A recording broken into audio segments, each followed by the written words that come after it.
So I just finished the self-authoring suite as per recommendation from Jordan Peterson, as I've took a huge interest in his YouTube videos, specifically his lecture videos, and then I watched his Joe Rogan podcast, and I couldn't believe how insightful and such an inspiring podcast. Probably the best podcast I've ever seen. He recommended any young person or anybody who wanted to know who they were and where they were going and what they wanted to do, that they should try this pass authoring suite, and that would unfurl the baggage that they had maybe over the years that they hadn't dealt with and maybe was recurring. So after watching so many videos, I decided to make the leap and purchase the pass authoring suite. And when I got the suite, I read the instructions, and it was saying, this is going to take 4 hours to do. And let me tell you, it took me about 14 hours, and I wrote 20,000 words in total. And really, the experience was something else. Now, I only just finished it, so I don't know what the kind of knock-on effects of weeks to come, months to come that it will have on my life, but I've been doing counselling for 3 years now, psychotherapy, and that's been really beneficial. I found that really good, but psychotherapy and counselling feel like random, totally hit and miss compared to this pass authoring suite, because you have to write out your entire life in chronological order and pick out the most pivotal points in your life that you remember, that changing moments in your life. For instance, you might choose, from the ages between 2 and 3, like the big headings in it. Like I chose between the ages of 2 and 3, primary school, secondary school, college, and then I went to drama school. And those are the areas that I picked to analyze and talk about. So the first section of the self-authoring suite is to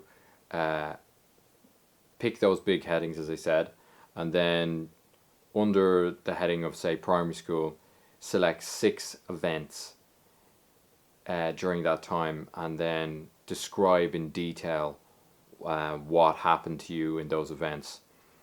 So after you've filled in all those big headings and those subheadings, and basically you've talked about all the pivotal moments in your life in a chronological order, and then after that you go to the phase of analysis, where you go through each of these sections that you've described in detail, and now you analyze what happened in your own experience.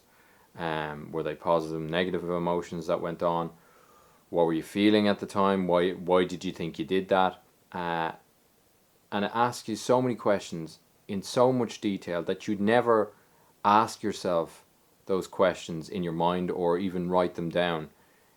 So it's like shining a new lens on those moments of your life, and getting a good grasp of where maybe you went wrong or you went right, and then what led next. I could see why I chose to make certain decisions in my life because of the past decisions I made, and it just became so obvious, writing my autobiography in hindsight. Oh, I did this event, and then because of I felt that way through those events and those experiences happened, I did this event, and it just seemed like this logical progression that I did, for better or for worse. I was guiding myself through life by the negative emotions, the negative and positive emotions that were happening. And when you write it down like that, it's as clear as day to see where you were guided wrong or where you followed your intuition and it worked out well. So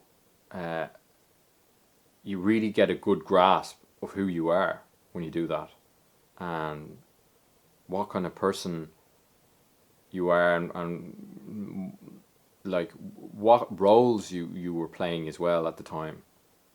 And it's funny, I didn't even realize, but like when I was in the analysis phase, one of the roles that came up for me, and I played in the lowest times of my life, is I played the victim, and then that was when I was least happy.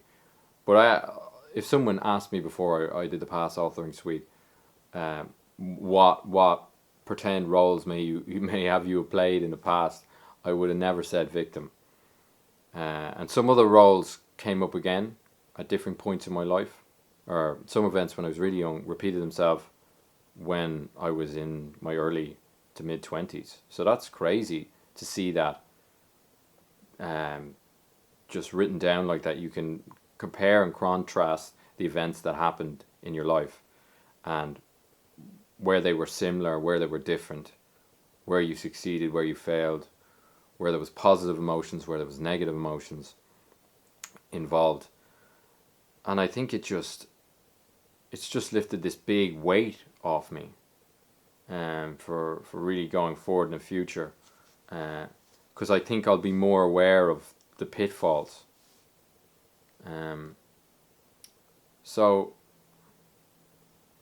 with all that said, like if you're in counselling at the moment or you're thinking about going to counselling, I'd really consider doing this before or even during your counselling, which will really organize your mind.